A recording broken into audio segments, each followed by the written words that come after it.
Have you ever faced a moment that changed everything? A loss, a new path, or an awakening that forced you to rewrite your life? Pivot Point is a podcast that explores those stories. I'm Nik Michael. We'll dive into how pain can spark growth and how crisis leads to clarity. Subscribe to Pivot Point today. Welcome. This is Pivot Point Strategy for Change. I'm Nik Michael.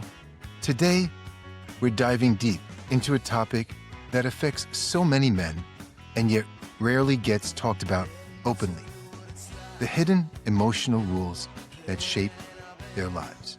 We're exploring Breaking the Male Code by Dr. Robert Garfield, a book that takes a hard, honest look at the way men have been conditioned to handle, or more accurately, not handle their feelings, their relationships, and their deepest emotional needs. This isn't just a book about men's friendships. It's really a book about the emotional architecture of masculinity and what happens when men are told from boyhood that vulnerability is weakness, independence is everything, and silence is strength. The male code. What Garfield says men are living under, he argues that men grow up with an unspoken set of expectations, what he calls the male code. This code is never printed anywhere, but every boy absorbs it through family, peers, school, sports culture, media, and generations of male behavior passed down almost automatically. According to Garfield, the male code can be summarized as a few core messages. Don't show vulnerability. Don't ask for help. Stay tough. Stay quiet. Handle your emotions internally alone. Don't depend on other men, and don't let them depend on you. Friendships should be shoulder to shoulder, not face to face. On the surface, this can look like strength, but emotionally, it can lead to something far more painful: chronic loneliness, emotional isolation, and difficulty forming deep, meaningful relationships, even with people men genuinely love. His central message is that male code works like a cage. It keeps men from accessing the parts of themselves that build connection, empathy, vulnerability, and real intimacy. The hidden cost of emotional restriction? Well, Garfield argues that the male code doesn't just make life harder, it actively harms men's emotional and physical health. Men live with a constant pressure to be strong one, the steady one, the unshakable one, and while these traits can be admirable, he says they become damaging when they are the only traits men feel allowed to express. So what happens when men go through heartbreak, fatherhood, job loss, trauma, fear, conflict, or confusion, and they've never learned the emotional tools to deal with these experiences? Here are some of the consequences Garfield outlines. Men get lonely faster, but admit it less.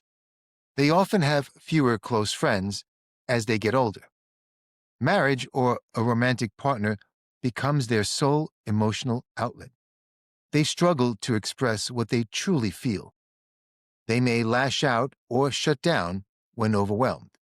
Their partners and families often feel shut out or confused. And internally, many men feel like they're failing, even when they're not. Garfield points out something striking: men are not unemotional. They're unpracticed.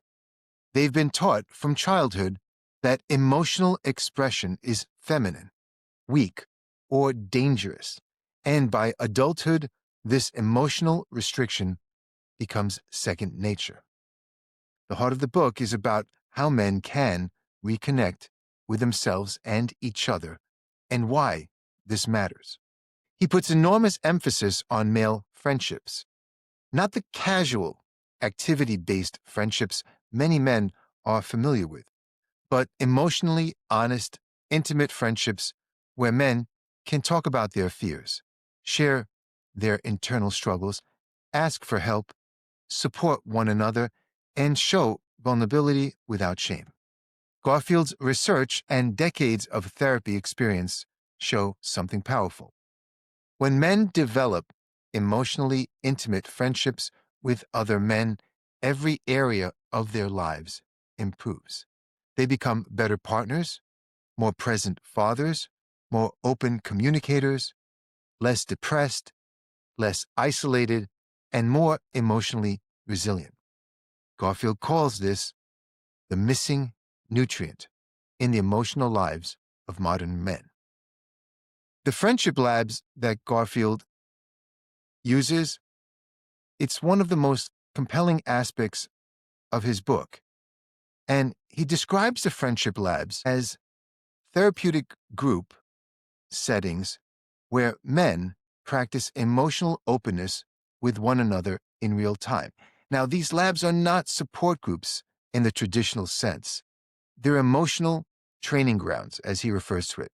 Men practice expressing feelings clearly, listening with empathy, acknowledging vulnerability, giving and receiving emotional support, and confronting difficult emotions without shutting down.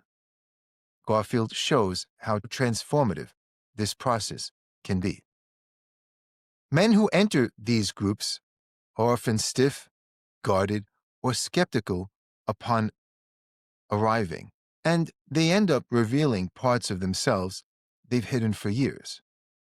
For some time, it's the first time they've cried in front of another man since childhood. So the takeaway is simple but profound. Men are fully capable of emotional intimacy. They just need space and permission to practice it. So why does the male code continue, and why is it dangerous? According to Garfield, he argues that the male code persists not because men don't want to connect, but because they fear judgment from other men, most of all. He describes something incredibly common, and I find this often in the therapy that I do with men. Men will open up emotionally to women far more easily than they will to male friends. Why? Because with other men, the fear of appearing weak, needy, or too emotional is deep, it's powerful, and it's conditioned over decades. The result? Most men lose out on one of the most important forms of human connection, supportive male friendship. And without that support, men become emotionally dependent on a romantic partner to meet every emotional need. This puts enormous strain on relationships and reinforces the idea that men must stay emotionally isolated everywhere else. Garfield calls this relational bottlenecking and argues that it's at the heart of why so many men feel misunderstood, disconnected, or emotionally shut down. So, what does a new masculinity look like? One of the most uplifting parts of the book in Garfield's vision of a new masculinity is he's not saying masculinity is bad. He's saying masculinity needs to grow. Garfield doesn't dismiss traditional masculine traits, such as strength, independence, protection, loyalty. He wants men to keep those qualities, but add emotional literacy, vulnerability, empathy, and connection.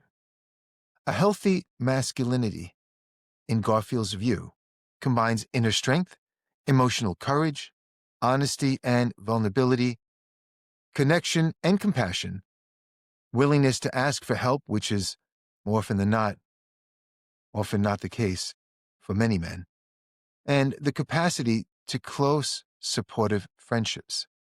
In this new code, men don't lose themselves, they expand. What makes the book so powerful is the strength of breaking male code is not only the concept, it's the real stories. Garfield shares examples of men who struggle with emotional isolation, who couldn't express grief or fear, felt alone even in marriages where they were unable to connect with their children or felt they had no one to turn to. And through group work or intentional connection, these same men developed friendships where they could be honest, emotional, and fully themselves, sometimes for the first time in their lives. Garfield's message is ultimately hopeful. Men are not emotionally incapable. They've simply never been taught how to connect. So why does the book matter now? Well, as you know, we are living in a time where men are facing rising rates of suicide, loneliness epidemics, increased depression and anxiety, disconnection from community, emotional burnout, unmet psychological needs. Garfield argues that rethinking the male code is not optional, it's urgent. Men need tools, language, and permission to build emotional lives that sustain them, not isolate them. And society needs men who can communicate, connect, and show emotional courage at home, at work, and in friendships. So, in closing, Breaking the Male Code is more than a book. It's an invitation for men to reclaim parts of themselves that were never actually weak, but were simply labeled that way. It's a reminder that strength is not the absence of vulnerability. Real strength is the ability to feel, to connect, to be present, and to show up fully, not just physically, but emotionally. Garfield's message is clear. When men from deep, supportive friendships, when they form them with other men, their entire emotional world expands. And when the male code is broken, what emerges is not weakness, but a fuller, healthier, more human version of masculinity. This is Pivot Point Strategy for Change. I'm Nik Michael. Until next time, I look forward to speaking to you again, and I'll leave you again with my one question. Think about, what's your pivot?